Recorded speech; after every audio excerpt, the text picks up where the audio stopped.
semana en Cuadriga, vivir con el terror, la lección de Boston. El atentado de Boston ha sido el peor ataque en tierra estadounidense desde el fatídico 11 de septiembre.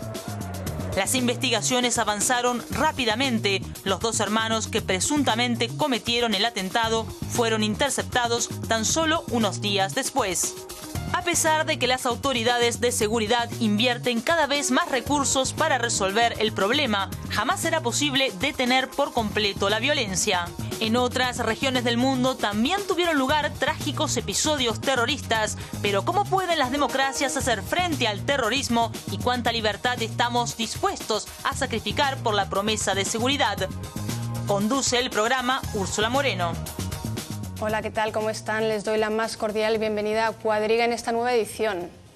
¿Cómo es posible que dos jóvenes que crecieron y estudiaron en los Estados Unidos acaben cometiendo actos de semejante violencia? Esa pregunta que se hacía el presidente Obama poco después de conocer la identidad de los agresores de Boston es la misma que nos haremos hoy aquí en Cuadriga. También nos preguntaremos otras cosas, como por ejemplo si estamos condenados a convivir con el terrorismo o si tenemos quizás que sacrificar más libertades en aras de mayor seguridad.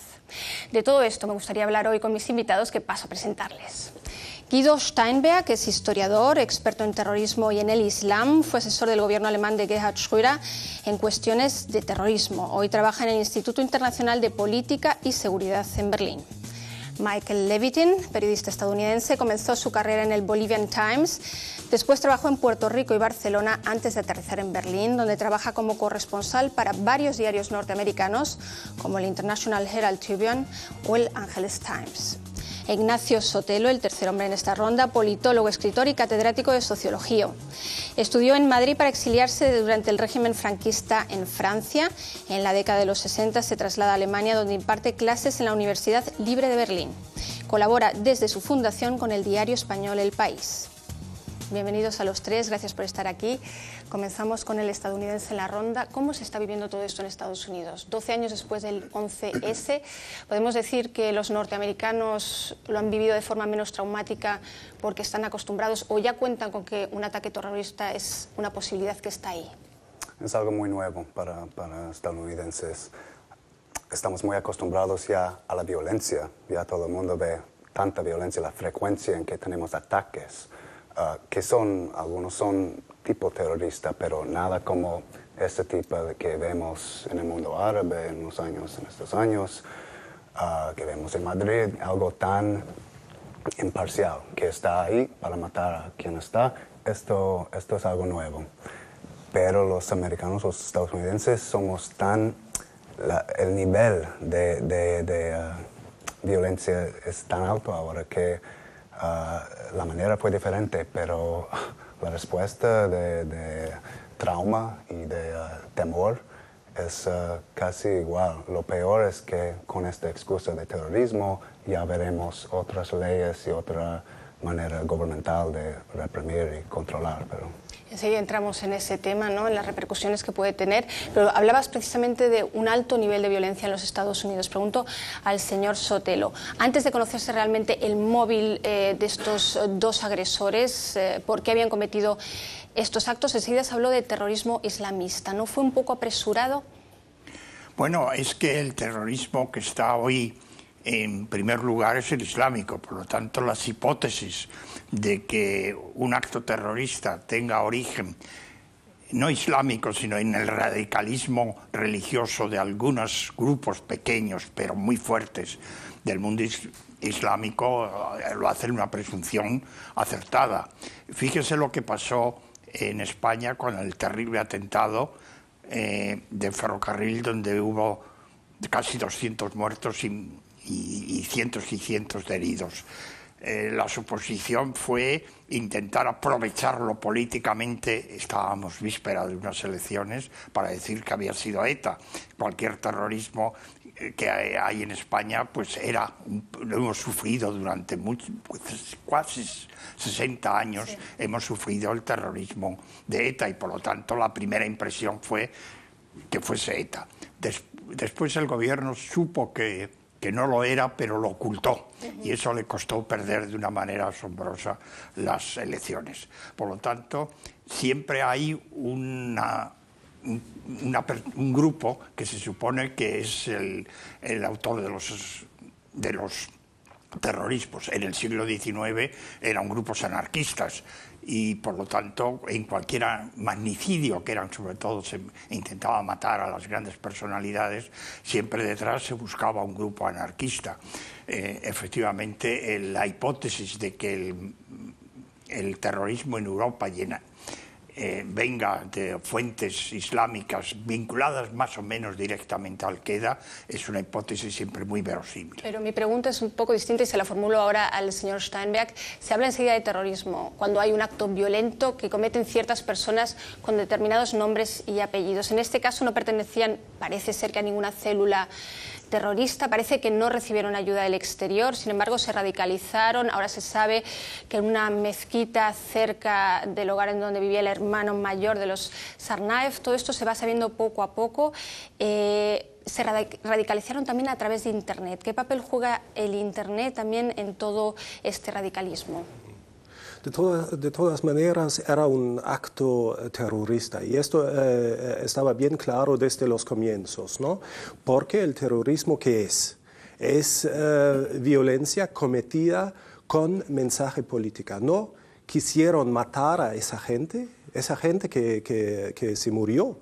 No tenía nada que ver con lo que realmente querían, pero lo que querían es matar con mensaje político, ¿no? Que es un ataque que Estados Unidos están atacando al Islam y por eso tienen que defender a los musulmanes en el mundo. Y en los últimos años ha cambiado un poco el terrorismo porque las organizaciones grandes han perdido su influencia y como parece ahora tenemos estos, se dice, los lobos solitarios, ¿no? Que cometen atentados sin organización, pero que se radicalizan especialmente por el Internet y como parece no solo se inspiraron a través del Internet, pero también recibieron informaciones sobre la manera de construir bombas de un periódico que existió en Yemen por 2 años, Inspire se llama en inglés, La Inspiración. También desde ahí recibieron todo lo que necesitaron. Pues yo no creo que tiene tanto que ver con esta mezquita, pero yo creo que estamos ante de un desarrollo muy postmoderno que hasta los terroristas ya no necesitan apoyo logístico, ya no necesitan plata de organizaciones grandes, ya no necesitan entrenamiento, pero a veces es suficiente leer lo que está en el Internet, pero son publicaciones de organizaciones grandes quienes saben cómo funciona la cosa, cómo funciona el atentado, el terrorismo. Entonces, otra pregunta para el experto en terrorismo, ya que mencionabas ese terrorismo atomizado, que ya no son grandes organizaciones o son pequeñas células o incluso lobos solitarios. En este caso, en el caso del terrorismo atomizado, se sabía que este sujeto, la CIA lo tenía en la lista de sospechosos, entonces muchos se preguntan ahora, como en el caso del extremismo de ultraderecha aquí en Alemania, esas muertes entre el 2000 y el 2007, en donde se habla claramente de incompetencia de los servicios secretos y de las autoridades en Alemania incapaces de seguir esa pista, de reconocer que todos esos asesinatos tenían un mismo móvil. ¿También se puede hablar de incompetencia en Estados Unidos de la CIA y de otros organismos? ¿O realmente es imposible combatir el terrorismo porque es atomizado y porque son lobos solitarios? Esa sería mi pregunta.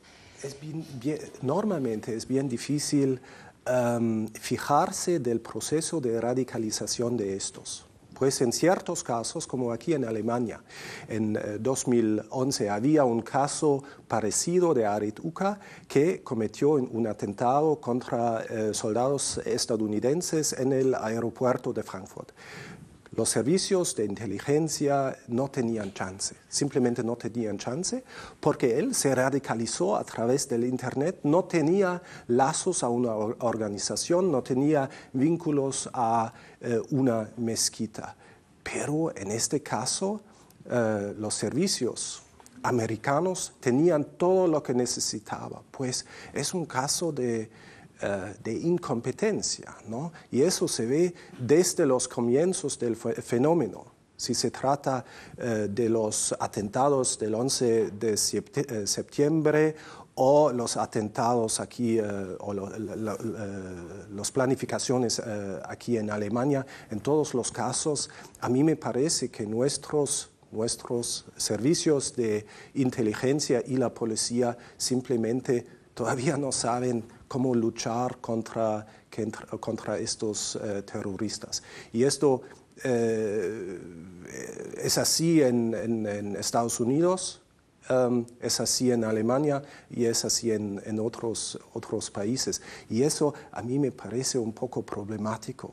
Que estamos gastando un montón de plata en la lucha contra el terrorismo, pero en el fondo los que realmente trabajan todo el día en este asunto no son capaces. De ver cosas bastante evidentes. No saben cómo luchar y no saben muchas veces después cómo tratar a esos sospechosos, a esos detenidos. Me refiero al menor de los Tsarnaev, que está ahora mismo en un hospital, está siendo interrogado. Tardaron 3 días en leerle los cargos, tardaron 3 días en leerle sus derechos y los cargos.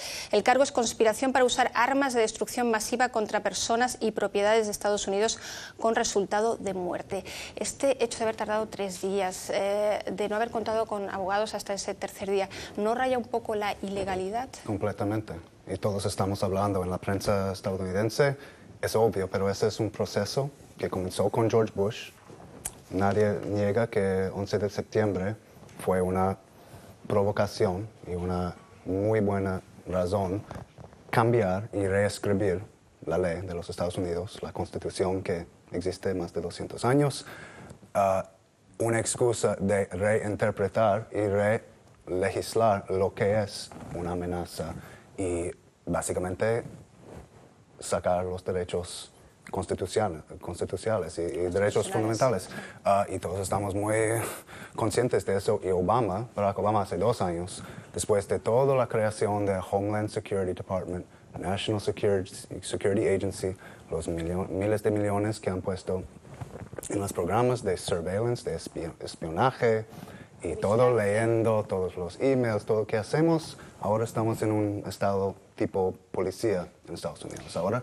Y Obama hace 2 años revocó secretamente esta parte, el quinto amendment de la Constitución, cambió, simplemente él, ejecutivamente, que da un abogado y el derecho de no hablar, que no estás... derecho que le han negado al hermano menor de los hermanos, sí, ¿no? Sí, y no han dicho nada, que él tiene el derecho de no decir nada y hablar con un abogado. Esto no existe si estás sospechado de terrorismo. La interpretación de lo que es terrorismo ahora es el problema, porque ahora terrorismo es lo que sea. Ahora en Estados Unidos, filmando una fábrica de animales maltratados, es un acto de terrorismo. Hay 8 o 10 estados que están intentando poner legislación que llama la filmación de un periodista en una fábrica de animales que están torturados, que están así. Esto es terrorismo ahora. ¿Estás de acuerdo con eso, Guido? ¿Todo es terrorismo? Quiero decir, ¿quién...? No, sabemos que no es, ¿no? Pero eso es una parte sospecha. es algo... los americanos desde el 11 de septiembre están un poco paranoicos, ¿no? Porque realmente tenemos que, hasta en el peor de los casos, los americanos tenían que ver con una organización no fuerte. ¿Por qué son terroristas? ¿No? Porque son débiles, porque no tienen las armas, no tienen los tanques y todo eso, ¿no? Era un grupo de tal vez miles de personas situadas en Afganistán, en Pakistán, que atacaron a Estados Unidos y que han cambiado toda cultura política del país. Esto es un éxito enorme de los terroristas y eso ha pasado en Estados Unidos, no ha pasado tanto aquí en Europa, y esto significa que el sistema político de Estados Unidos todavía no es tan maduro como las sociedades aquí, que a mí me parece tienen más experiencia con grupos terroristas, como por ejemplo en España y también en Alemania, pero los americanos son paranoicos. ¿Está de acuerdo, señor Sotelo, que hay un cierto grado de histeria colectiva y que esto podría prolongar incluso esa guerra contra el terror que parecía que Obama ya había dado carpetazo, había heredado 2 guerras de ocupación que estaba cerrando poco a poco? ¿Puede ser que todo esto, por esas 3 muertes que son terribles, pero al fin y al cabo se producen muchas más muertes todos los días en Kabul o en Bagdad, esas 3 muertes puedan volver a poner en marcha todo este proceso de paranoia colectiva, como dicen los colegas? Yo no lo creo a corto plazo. Pienso más bien que los atentados en Nueva York del 11 de septiembre se aprovecharon políticamente por la derecha americana para llevar una política de dominio violento de zonas que les consideraban muy importantes, que es el Oriente Medio, y en la que las posiciones norteamericanas en el último tiempo perdían posiciones a gran velocidad. Y efectivamente esta política de Bush ha tenido consecuencias catastróficas para Estados Unidos. Su influencia en la región es mucho menor. Los gastos inmensos de 2 guerras que no tienen sentido ha llevado a Estados Unidos a una parte, es uno de los factores que han llevado a la gran crisis económica. Y sin embargo, la gran esperanza era que Obama iba a acabar con esto. Y se ha mostrado de que es incapaz. No es que no haya querido, sino que las raíces de esta política expansiva de Estados Unidos y aprovechar el terrorismo para una política de violencia, una política muy dura en ciertas regiones como expresión de su política exterior, no ha cambiado. Y esto es el tema más importante para el futuro, porque en el mejor de los casos, y yo pienso que la elección del presidente Obama era el mejor de los casos posibles y pensables, no se ha conseguido una modificación radical. Y ello ya tiene una otra razón interna, que es el grado de violencia interna de la sociedad norteamericana. El problema que tampoco ha conseguido Obama, que es restringir el armamento personal de los ciudadanos norteamericanos, fuente de violencia continua, en un país donde todo el mundo puede comprar las armas que quiera, los grupos de lobos solitarios para armarse no tienen grandes dificultades. Y por lo tanto hay una vinculación entre el terrorismo interno y y la violencia de la sociedad norteamericana, tanto en la violencia en su política exterior como la violencia interna que lleva consigo los desajustes económicos, la crisis económica y el hecho de que se haya desarrollado en último término una derecha tan fuerte y tan obsesiva de sus valores que hemos vivido la ruptura de Estados Unidos en 2 sociedades opuestas. Y esto es lo que produce más violencia, que es el que se haya roto el consenso, aunque Estados Unidos sigue siendo el país donde sentirse norteamericano, sentirse americano, es algo que unifica a unos y a otros, pero aún así la discriminación de grupos determinados de los extranjeros lleva consigo a que la violencia esté tan profundamente encarnada que en ese mundo tan encarnado de violencia el terrorismo es un factor más. Esa radicalización, esa integración, perdón, que estaba mencionando, Estados Unidos siempre se ha considerado un país modélico a la hora de integrar a sus ciudadanos. Hay un puertorriqueño, un colombiano, el que llega se siente rápidamente norteamericano, algo que no pasa, por ejemplo, en Europa, donde la gente se sigue sintiendo muchos años procedente del país en el que nació. En Estados Unidos esa integración siempre ha funcionado muy bien y, sin embargo, ¿cómo se explica entonces esa radicalización de personajes como estos dos jóvenes que llevaban viviendo más de una década en Estados Unidos, que estudiaron allí. El menor era tremendamente inteligente, un personaje muy popular, como dicen en Estados Unidos, en su universidad. ¿Cómo se explica esa radicalización? La radicalización, además, era hace 7 meses que él aplicó para ser ciudadana norteamericana, ¿no? Solo hace 7 meses, es casi inexplicable. Es algo muy nuevo. Los Estados Unidos está fundado, sí que hay esta integración, que es el país, es el único país, es un distinto en la historia del mundo, que realmente es el centro de cada cultura, cada religión, cada persona está bienvenido y se integra.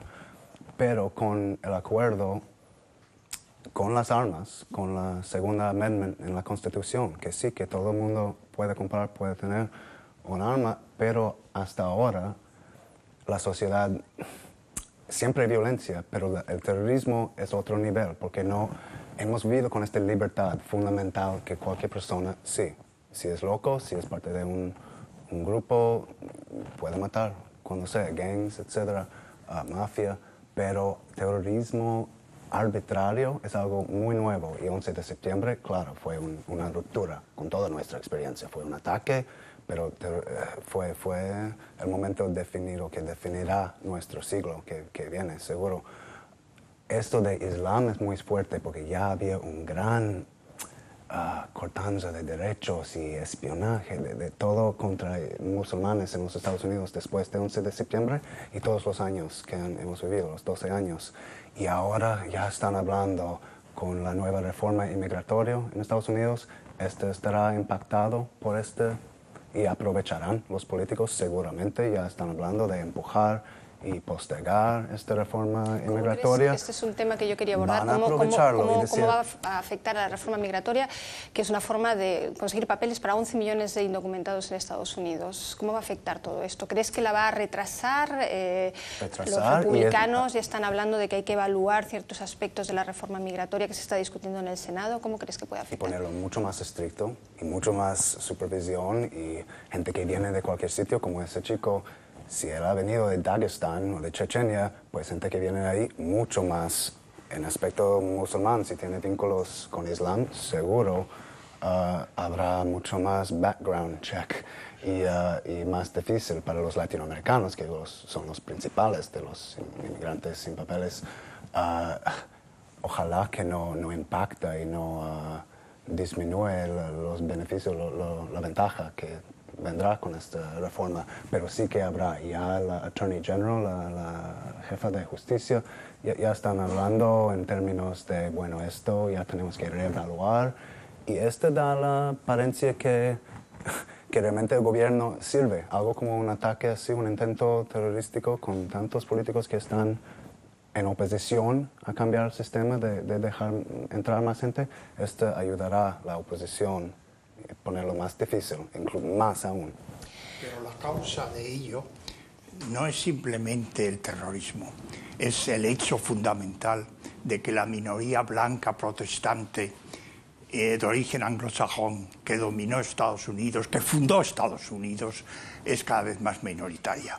Es decir, el cambio social, demográfico, que lleva consigo el hecho de que muchas culturas, los asiáticos y los latinoamericanos, sean cada vez mayor número de la población, es la causa fundamental de que se aproveche el terrorismo, en este caso se aprovecha el terrorismo para intentar la supremacía, que ya no tiene futuro en Estados Unidos, la supremacía de un grupo fundador de Estados Unidos, como son los blancos, los anglosajones y los protestantes, de distintas sectas. Y ello lleva consigo, ya el catolicismo ya no es el problema. Kennedy, el primer católico presidente de Estados Unidos, hoy ya puede ser presidente incluso una persona católica de origen latinoamericano, un cubano, por ejemplo. Y por lo tanto, esto es el tema que lleva consigo la vinculación terrorismo-política ante extranjeros. Este proceso ya está de marcha y no hay parando esto. Esto de Obama fue elegido este año, el año pasado, por en gran parte el voto latino y esto solo aumentará. Están hablando de Texas. Texas, sobre todo, estará un estado azul en pocos años, un estado demócrata, digamos. Ya está, como dice, profundamente fuerte. La minoría ya convertirá en mayoría. No van a parar esto, incluso tienen que aprender los republicanos que solo hablando con ellos van y respondiendo a sus necesidades ganarán su apoyo, pero es otro tema. Un poco la política nacional estadounidense porque nos metemos ahí en un tema inacabable. Volvamos a estos dos agresores, presuntos terroristas de Boston, que son de Daguestán. ¿Cómo puede el nacionalismo dagestaní convertirse en una yihad global, traducirse en yihad global? Nuevamente, es muy difícil de entender, ¿no? Como dos personas que viven en Estados Unidos, que defienden a capa y espada el Islam y un Dagestán independiente, decidan cometer un atentado en Estados Unidos en nombre de la yihad global. ¿Cómo se explica esto? Sí, eso sí es bien difícil, pero se ve que en los últimos años que hay un proceso de internacionalización adentro del movimiento yihadista, ¿no? Pues hace 12 años todos los culpables del 11 de septiembre eran árabes, con una excepción, pero todos eran árabes. Hoy día los que cometen o los que planifican atentados aquí en Europa y en Estados Unidos vienen de todo el mundo. Son gente de Alemania que han convertido al Islam, son turcos, son afganos, son, no sé, árabes de todo.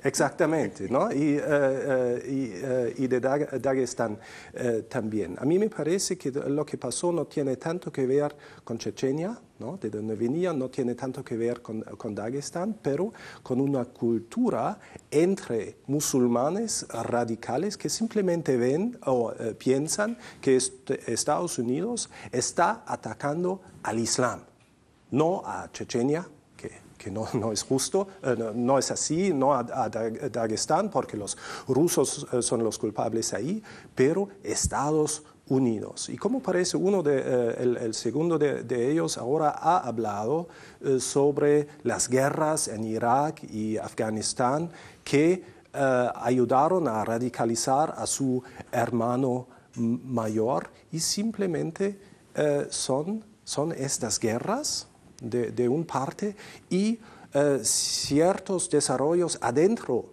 del movimiento yihadista que todavía no entendemos muy bien, pues es una comunidad transnacional de gente, de musulmanes que se ven en la defensiva y luchan contra Estados Unidos y sus aliados en todo el mundo. Y si son gente de Chechenia que vive en Boston, pues atacan a civiles en Boston. Pues aprovechemos precisamente ahora que habla de ese terrorismo transnacional y vean el informe que hemos preparado al respecto, una crónica de los atentados más terribles de los últimos años y muchos de ellos tienen precisamente al islamismo detrás. Vean.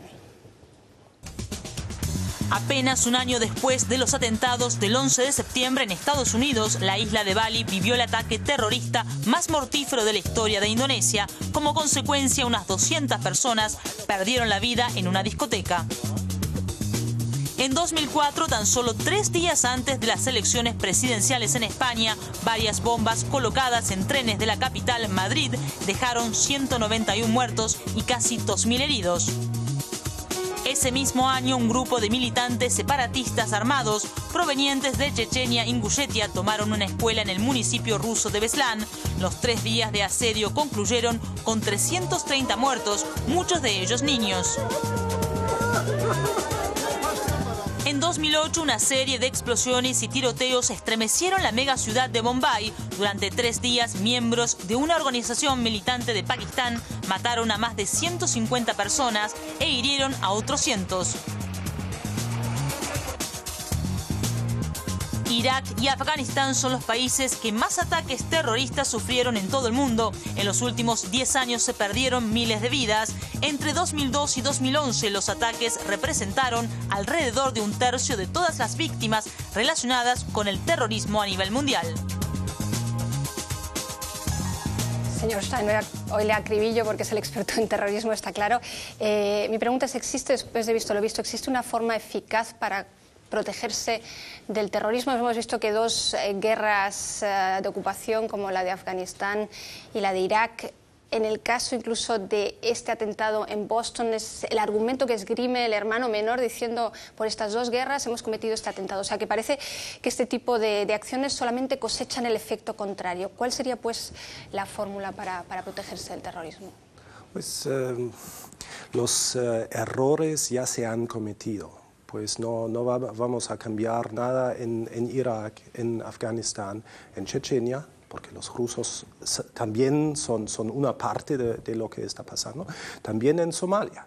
Y pues la respuesta es evitar errores. Y eso no lo han hecho Estados Unidos después del 11 de septiembre. Han sobrereaccionado.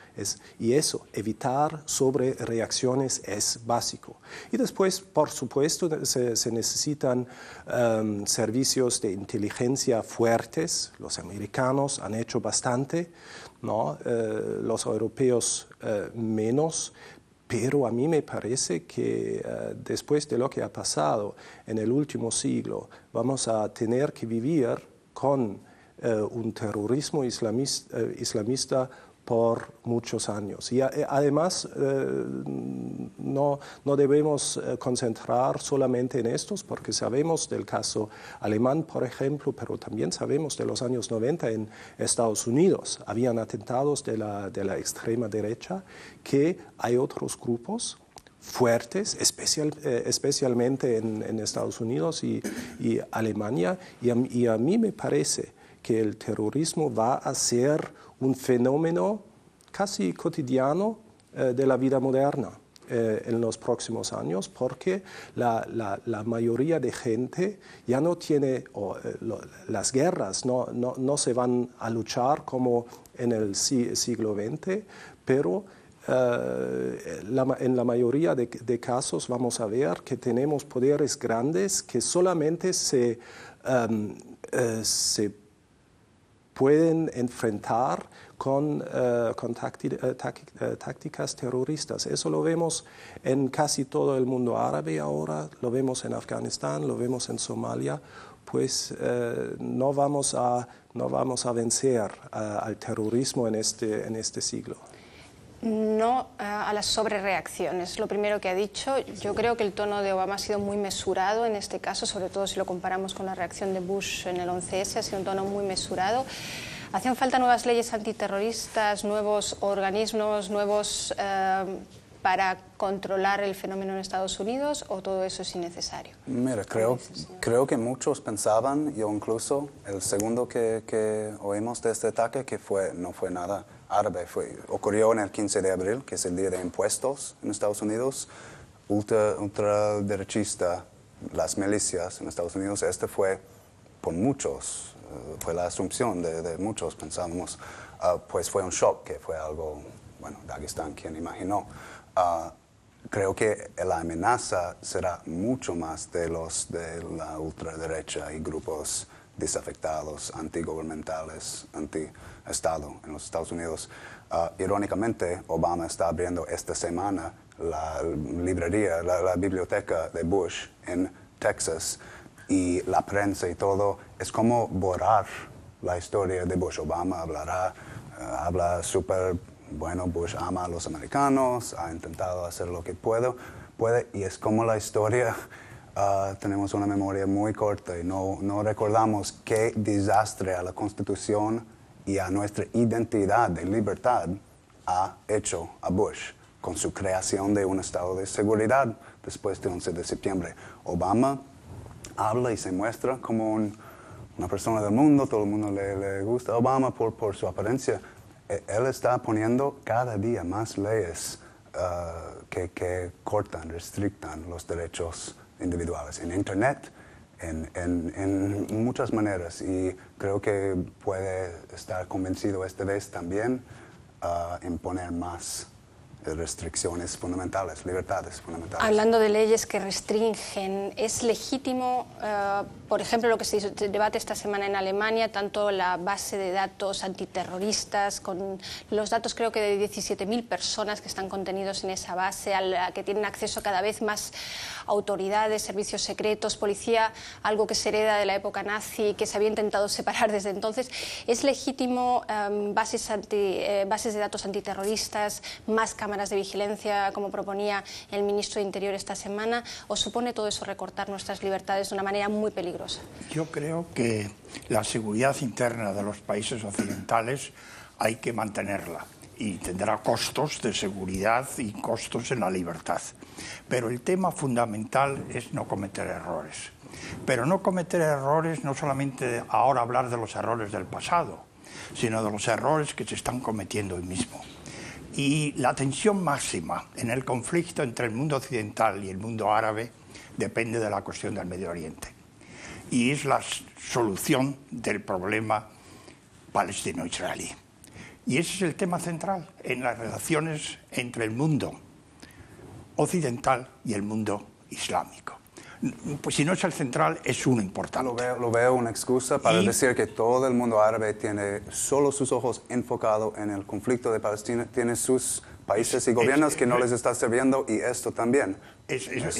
Todo el mundo árabe tiene y es un tema en que el error máximo sería que el mundo occidental, empezando por Estados Unidos, no contribuyera a resolver el problema. El problema tiene que resolverse y es una de las garantías para que el terrorismo, estoy seguro, disminuyera. Por lo tanto, hay elementos de política interna que son imprescindibles y nos va a tener costes de libertad, y que no podemos decir, bueno, ya no nos preocupamos de la seguridad interna, es nuestra obligación ocuparnos de la seguridad interna, pero también hay que llevar una política exterior del mundo occidental que capitanea sin duda Estados Unidos, que lleve consigo a disminuir los conflictos entre el mundo árabe y el mundo occidental. Y me parece a mí que el conflicto israelo-palestino es un conflicto que cuenta mucho en las tensiones entre nuestro mundo occidental y el mundo islámico, y por lo tanto no hay que cometer el error de dar a calendas grecas hasta el fin de la eternidad en la resolución de este conflicto. El conflicto palestino-israelí, pero de todas formas no es el único que explica todos los casos de terrorismo que hemos estado viendo, que hemos visto en el vídeo. Hay muchos, por mucho que estén interrelacionados, evidentemente no es la única explicación, ¿no? No lo veo, y no lo veo así, pero estamos haciendo exactamente eso, ¿no? No se va a resolver el conflicto, ya se acabó el tema, ya no vamos a ver dos estados en el territorio del histórico Palestina, pero además yo no veo el problema tan grande si lo vemos vinculado con el terrorismo. Al-Qaeda, por ejemplo, nunca tenía un interés en lo que pasó en Israel y Palestina. Eran gente de Egipto, de Saudi Arabia, que estaban luchando contra sus gobiernos. Y vemos ahora, en los últimos 2 años, que el problema de los pueblos árabes no es el conflicto con los israelíes, pero el problema son los gobiernos que tienen y odian a los americanos porque por sus alianzas con Saudi Arabia, con Egipto, con Marruecos. El problema es grande, pero no me parece que tiene que ver tanto con el terrorismo yihadista y además yo no veo ninguna solución. Pero volviendo a ese recorte de libertades que hemos vivido en la última década, no solamente en Estados Unidos, también en Europa, ¿se puede decir que el mundo es más seguro después del 11S o no es más seguro? Esa es mi pregunta. Nos vamos acercando al final, o sea que ya podéis lanzar ahí todas vuestras opiniones y tesis. Yo diría que no. Yo diría que la guerra y todo lo que ha pasado con Estados Unidos ha inflamado más el odio Bueno, puedes incluir Israel, pero las guerras mucho más. En Irak, en Afganistán, los drones ahora que están matando en Yemen, en Somalia, arbitrariamente 40 personas, gone, en una semana, cada semana, oímos. Esto inflama, aumenta este odio y más terrorismo. Pero diría que el problema ahora es la interpretación de lo que es terrorismo, porque ahora es peligro para todos nosotros. Incluso, más que nada, la gente morena, gente que parece que vienen de una parte del mundo más peligroso. ¿Cómo vamos a interpretar qué es terrorismo y qué es no? Y en Estados Unidos eso es el lenguaje. Porque ahora si tú quieres preservar un bosque y vas con gente para bloquear una carretera, para preservar algo, eres terrorista. O si quieres... Hay maneras y después no tienes ninguno de los derechos en corte, etcétera. Y si el gobierno sigue en esta línea, esto es el gran peligro. El terrorismo, creo que tu pesimismo es justificado, que vamos a vivir muchas décadas. Pero ¿está de acuerdo con lo que dice el señor Levitin? ¿Quién decide lo que es terrorismo? Se lo preguntaba antes de entrar aquí en el estudio. ¿Quién decide que Hamas es un grupo terrorista y lo mete en una lista y dice esto es un grupo terrorista? O Al-Qaeda antes recibía la complacencia del gobierno de Estados Unidos y acaba siendo... No. Sí, no es así, pero se sabe que la definición del terrorismo es una cuestión política y siempre Estados Unidos... o sea, hay motivaciones políticas, obviamente, detrás de todo. Sí. Hasta Estados Unidos ha tenido simpatías por ciertos terroristas en el mundo, pues la cuestión si Hamas es un movimiento terrorístico o no tiene tanto que ver con el fenómeno, porque son terroristas, pero con su posición en el conflicto con Israel. Y si vemos que Hamas cambia su posición en los próximos años, vamos a ver que la definición del terrorismo va a cambiar también. Señor Sotelo, dos frases. ¿Es el mundo más seguro después del 11S? Dos frases. No. Y estoy también de acuerdo que curiosamente no hemos tratado Siria, el conflicto en Siria, que es un elemento que nos va a proporcionar todavía terrorismo mayor para los próximos años.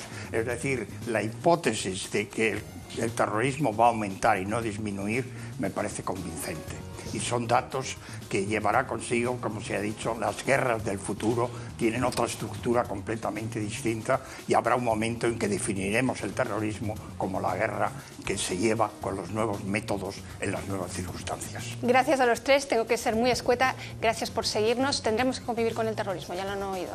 Gracias por estar ahí y hasta la próxima ocasión. Chao.